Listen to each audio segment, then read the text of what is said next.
So I've discovered in my journey through this wonderful spirituality we have here at Centers for Spiritual Living that I approach things in two ways. I either approach them from a place of judgment, or I approach them from a place of curiosity. A place of judgment or a place of curiosity. In other words, am I looking at this and thinking what's happening to me? What is someone doing to me? Where I'm coming from it from a place of victimy consciousness, from a place of something is being imposed on me from the outside. Or am I looking at it from a place of curiosity and asking myself, what is here for me to know? What is this about in my life? And just in that instant right there, I can feel the difference between coming to it from a victim state of mind or coming from it from a place of curiosity. You know, if we are coming from judgment, then we think there's something we need to fix. Last week, I talked about our core belief. And our core belief was instilled in us at birth. And according to Mary O'Malley in her book here, that is fully formed within each human being by the age of 6.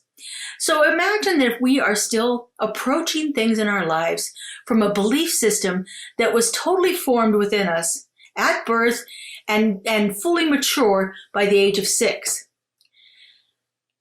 I'm not sure I want to be operating from a 6-year-old's consciousness anymore. I want to see if maybe I can evolve that consciousness.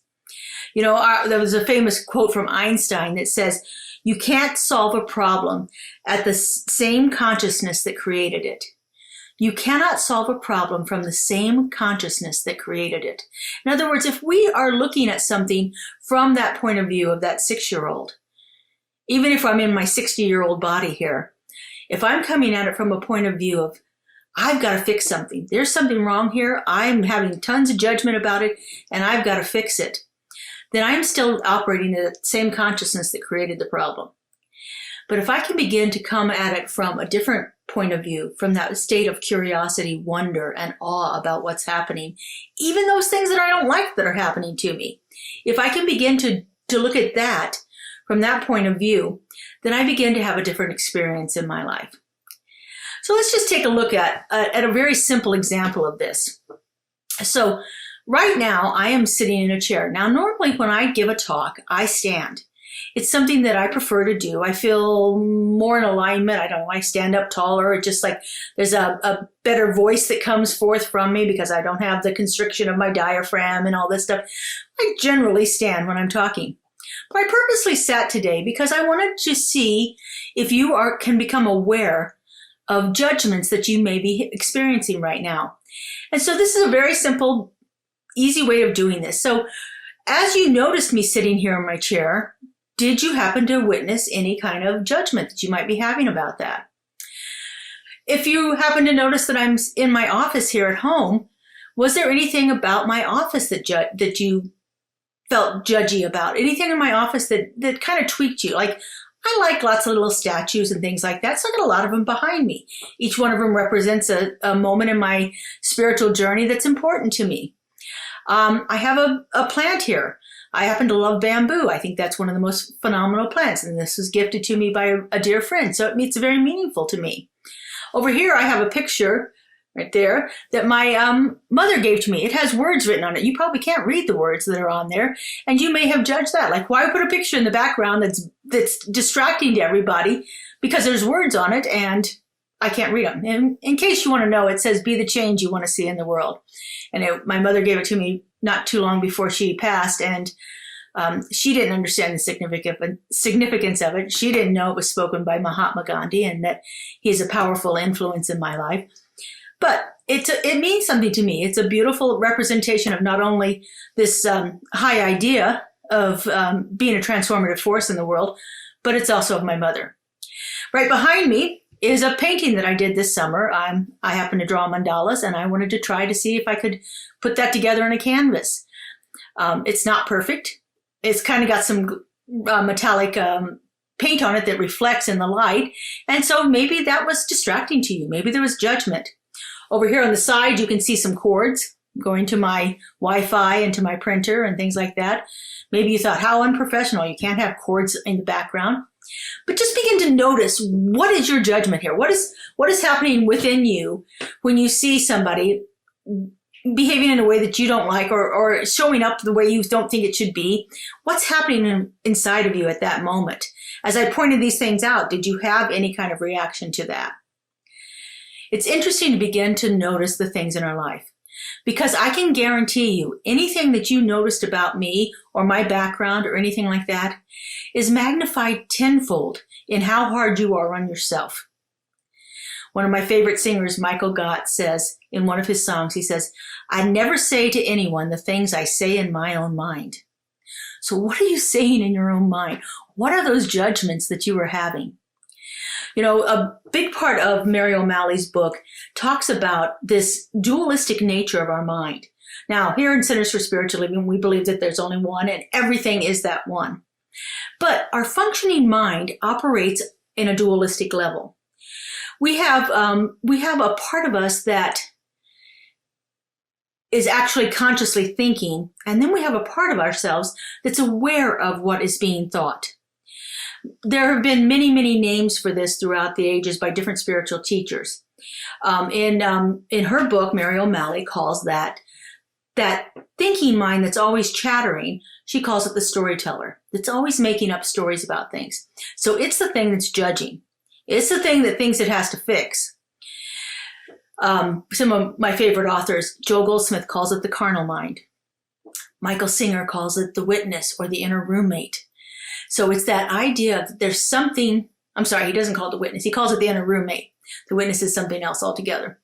So anyway, we have this judging part of our body, this part that is generally is chattering. The Buddhists call this in meditation the monkey mind. It's the thing that just starts going like crazy whenever you try to quiet your mind. But there's always a part of you that is witnessing that.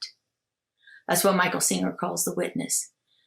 That is the part of us that is the higher self. Joel Goldsmith calls it the Christ consciousness. It is the part of us that sees that. Mary O'Malley refers to it oftentimes as the self with a capital S. So let's just do a little example of how this is operating in our lives. So I want you to just take a moment and close your eyes, and silently in your own mind, I want you to repeat the word peace. And just do this several times. Just repeat in your silence of your mind the word peace.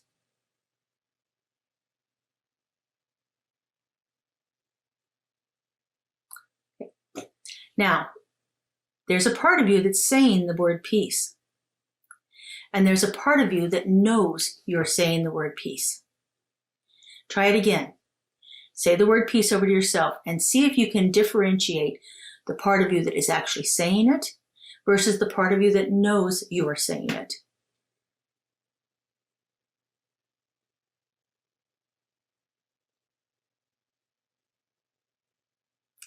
It's very fascinating to begin to watch how our minds are working and how they're operating in our lives. And if we begin to spend less time listening to that chattering storyteller and more times become aware of it through the witness consciousness, through the higher self, through the Christ consciousness, if we spend more time looking at how that chattering mind is thinking, we begin to release ourselves from the need to fix it. And we become more curious about what is available to us to know and experience through that. Because there's something always there for us. When we begin to actually become aware of this dualistic nature of our mind, then that's a place where we can begin to change and transform our lives in powerful ways. Mary O'Malley says that curiosity is what enables you to tease your attention out of the problem factory of your mind so that you can see your experience anew. Curiosity is what enables you to tease your attention out of the problem factory of your mind, the place that's making up all the stories, so that you can see your experience anew. When we begin to apply curiosity instead of judgment and the need to fix to our everyday situations in life, we can then get out of the situation and more readily see a solution to it. More readily see what is available for us to know in the situation and how that and allow that situation to move through our lives more quickly. We apply this in different ways with different practices that we do, but it's all about becoming more aware of what's going on in our life. Mary O'Malley talks about this idea of focused attention. She says that focused attention is like a laser that with its concentrated beam brings the healing power of curiosity to your immediate experience. So imagine that you're driving down the road and somebody pulls in front of you and cuts you off. You have an instant reaction at that moment. Can you approach that situation from a place of curiosity or a place of judgment? Both can be operating in your life, and they can actually be operating at the same time. We can think that person that was driving is a crazy driver and irresponsible and doesn't know what they're doing, shouldn't be on the road, and all those things that we tell ourselves when we are having a reaction to the situation. Or we can approach it from a place of curiosity. What's happening in this person that they did whatever they did? What is happening here? Why am I having such a reaction to it? Is this thing going to in any way inhibit me? Is this going to be detrimental to me? Sometimes that's a little crazy out there, and so we have to be a little more cautious ourselves. But for the most part, these simple incidents that happen to us throughout the day really don't have an effect upon us unless we allow it to. And if we allow it to do that because we're judging it or trying to fix it or we're angry about it, all of those things, anger, fear, judgment, all of that comes from that need to want to control things. We spend so much of our time in life trying to control the situations that are happening around us that we lose the sight of what is available to us through these things. So again, that laser attention, bringing our awareness to a situation, to a problem, and seeing what's available to us through that act of curiosity. It is a very, very powerful force. She goes on to say that when we stop trying to fix life and instead become present in our own experience, we come into alignment with life with a capital L. Life as in that divine infinite nature of spirit that is moving through us into manifestation at all times. When we stop trying to fix it and instead become present with what is happening to us, happening in us right now, in this experience, what is happening right in this experience, we become more in alignment with spirit. We become more aligned with what is the truth here? What is the reality with a capital R?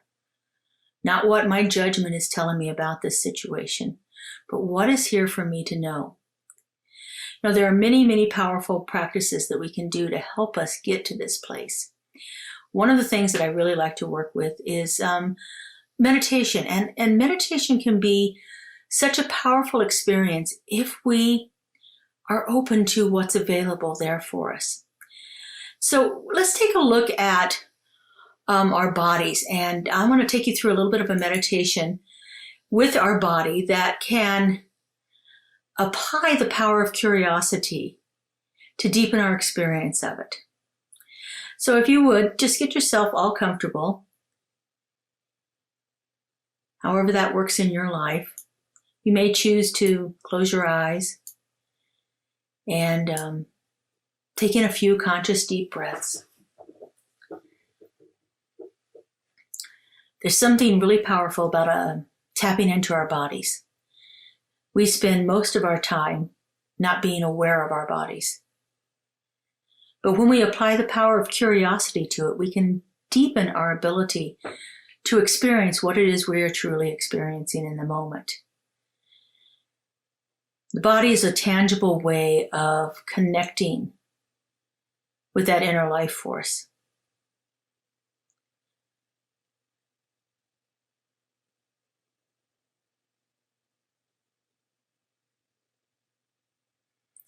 Often we spend too much time in our minds. And we think of our body as a vehicle to carry it around the world. But our bodies can become one of our best friends. There is a natural wisdom that is inherent in the body. And our bodies can actually tell us what we're experiencing in the moment long before our mind does. Our bodies are always communicating with this natural wisdom to us. But I don't think we've really been taught how to listen to it.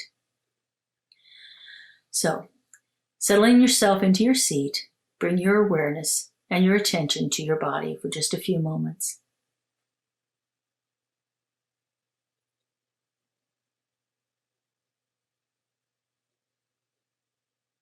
Just see if you notice anything.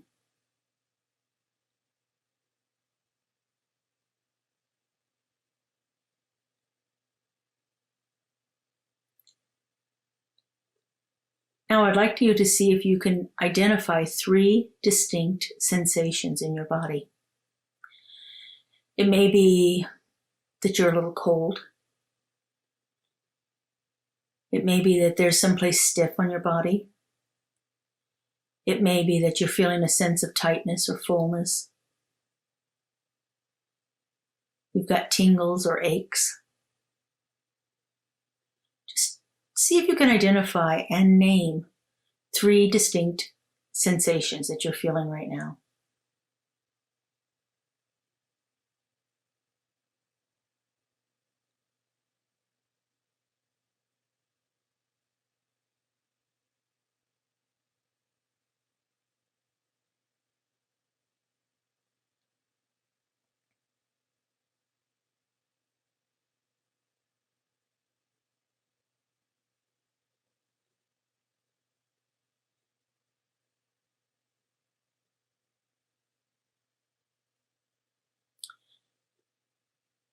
And now begin to notice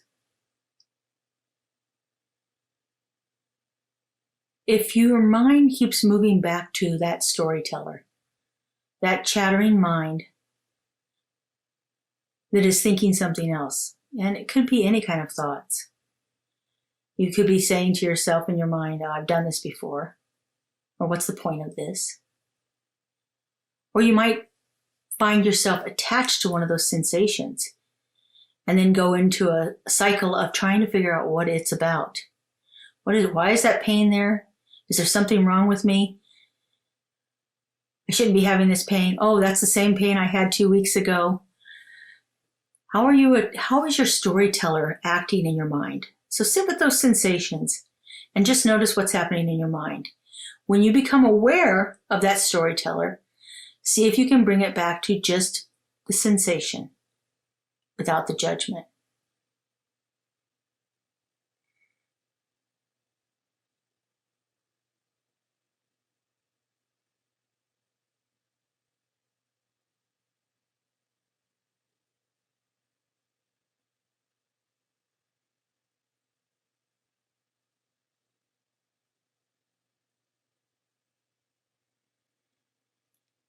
Now notice, are you feeling any resistance to doing this? Has your mind become bored very quickly and moved on to another thing? That laundry list of things you have to do, the conversation you had with someone earlier today. Did you start thinking about something in the past or worrying about something in the future? Don't judge it, just notice it.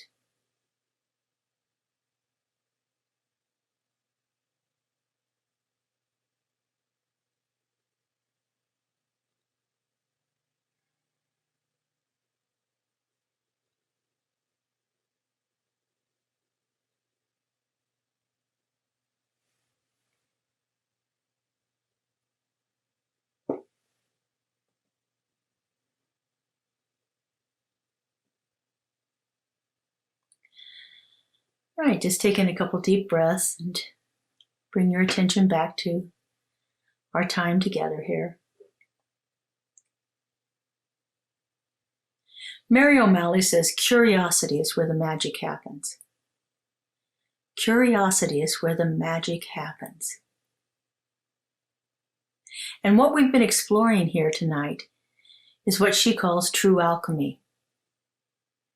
You know, in the days of old, they called alchemy that transformation of lead into gold or something worthless into something valuable.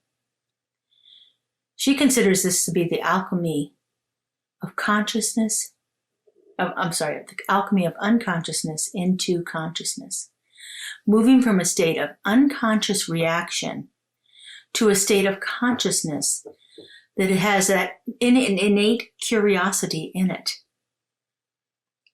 It's about becoming aware of our dualistic mind, that dualistic part of our mind that's been operating throughout our entire lives to distract us, to keep us safe, to keep itself safe. There is a separate part of us that is operating at all time. And as we become more and more aware of it, we can begin to transform it. Most of our lives, we've been subject to the storyteller's interpretation of our experiences. The storyteller makes up stories. It experiences something and it tries to find reason and justify or blame or shame or any of those feelings that are going on there. The storyteller tells us things like, I am separate, I'm not safe, I'm not enough, and I must learn how to control this. In order to stay safe and sound and secure in our life, our storyteller is very active. But we are under the spell of its illusion. We have spent most of our lives under this spell. That these things that it's saying have convinced us that it is the thing we need to be listening to instead of our higher selves, instead of our true nature, instead of that deep, abiding consciousness that brought us into existence and is moving through us all of the time. But the storyteller chatters a lot, and it wants to keep our focus on it, because again, that makes it feel safe and in control. Now the storyteller has its spells that it uses, but we also have our own spells. Sometimes we call these spells affirmations or prayer. They are the spiritual practices that we have learned to use. And trust me, they are pure magic. They are the things that will transform our lives. This way of becoming aware of what is really happening within our own little dualistic consciousness that is working through us all the time. Again, trying to keep us safe, trying to keep itself in control, trying to manage a situation. And if we begin to become more aware of it, then we can allow our higher self to operate better. Applying these spells, if you will, to our situations will silence that inner storyteller. And we begin to live a life of freedom, a life of peace, a life of ease. The more we can quiet that chattering mind, the more we can stop attaching blame and judgment and the need to control to our experiences. That's curiosity. And that curiosity leads to magic. We can make magic happen in our lives each and every day through this practical application of this idea of exploring things from a state of curiosity instead of a state of judgment. A state of trying to fix it into a state of just being with it. I think this is one of those spiritual practices that really, truly has to be applied consistently and consciously throughout our daily lives. Every time we're faced with a situation, every time we have a challenge, begin to notice how we're behaving with it, how we're reacting to it, and what is the operating force in our life. And then hit it with a little magic.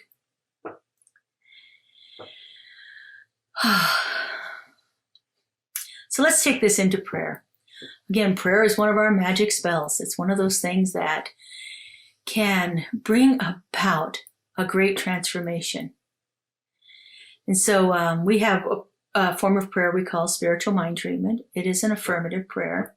It uses affirmations, more spells in there, to recognize the presence of the divine that indwelling and universal presence that is moving through us, that universal consciousness, the Christ consciousness, the Spirit, the Mother, Father, God, whatever it is that we want to call it, it is operating within us at all times.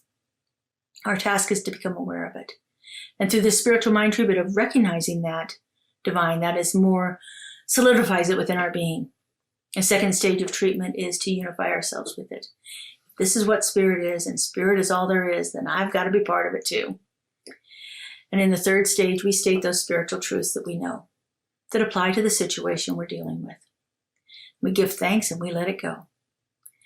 So, join me now in spiritual mind treatment.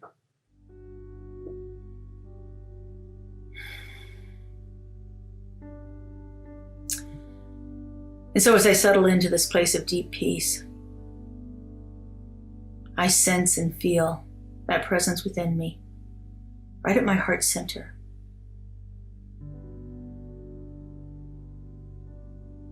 I know it is the driving force of my life.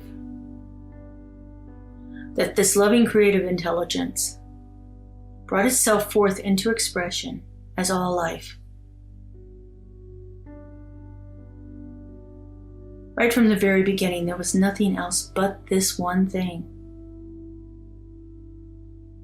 And this one thing took action and brought forth all things. And in that creative process, it endowed it with everything that it is. With that creative intelligence, with that love, with that passion and purpose, with that infinite wisdom and divine harmony. That is what spirit is. That is the very nature of this creative, eternal presence. And because I know that there is only this one thing, I know that I am one with it. I know that that very passion lies in the heart of my being. That I am a creation of love. With purpose, with wisdom, with clarity, moving through me at all times. And as I know this is true for me, I know this is true for all beings.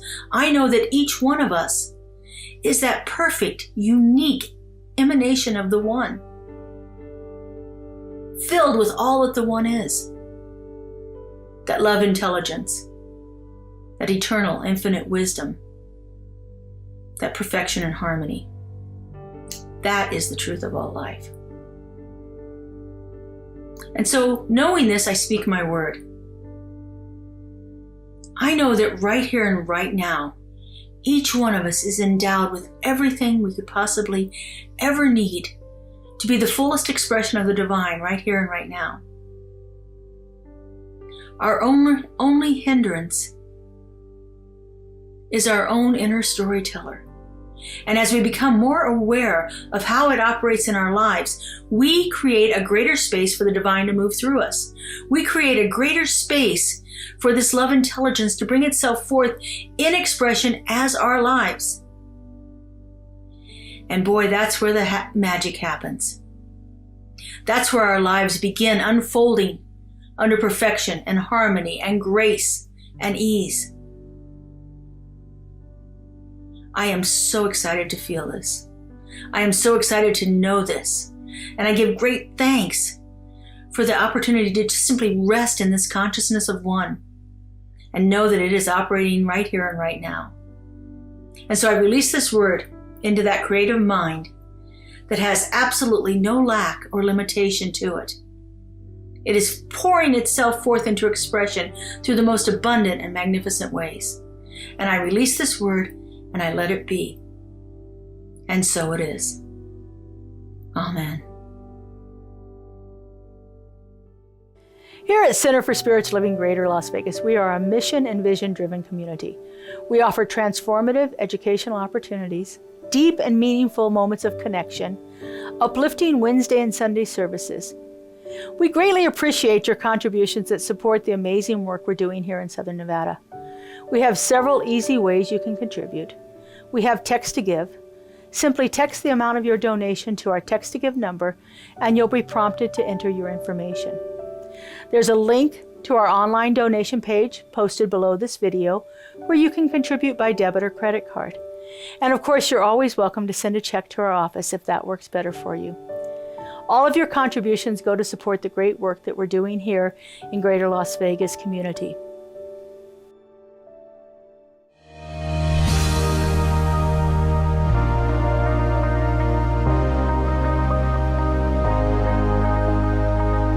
The monthly publication, Science of Mind magazine, is a treasure to be read and contemplated. Along with in-depth articles, there is a day-to-day spiritual support to be gleaned from its daily guides. Licensed practitioner Lynn Frankenberger hosts Adventures in Faith on Zoom, and you're invited to join in. This is a weekly group discussion that focuses on those daily guides and how to apply them. Check Facebook and our weekly newsletter for more details. Keeping it real, keeping it real. Keeping it real, keeping it real. Keeping it real with Reverend Laura. Keeping it real, keeping it real. Keeping it real, keeping it real. Keeping it real with Reverend Laura.